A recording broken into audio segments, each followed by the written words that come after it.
Mga serbisyo para sa HIV at AIDS hindi maaapektuhan ng freeze order ayon sa DOH. Narito ang news scoop ni Ian Articona.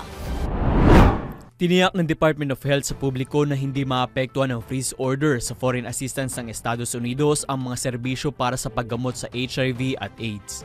Ayon kay Health Assistant Secretary at spokesman Albert Domingo, hindi maapektuhan ng kautusan ang kanilang operasyon at serbisyo dahil may pondo ang DOH. Bagamat malaki ani ang naitutulong ng foreign funding sa mga programa ng kagawaran, ang pamahalaan pa rin ang gumagastos sa karamihan dito. Sa inilabas sa datos ng DOH Epidemiology Bureau noong Oktubre, mayroong 58 kaso ng HIV ang naitatala sa Pilipinas araw-araw noong ikalawang bahagi ng 2024. Sinasabi rin sa pagtatapos ng kaparehong taon, tinatayang may tatala ang mahigit 215,400 na mga tao na nabubuhay ang may HIV sa bansa. At yan ang aking news scoop. Ako si Ian Articona, nagbabalita ng tama, naglilingkod ng tama.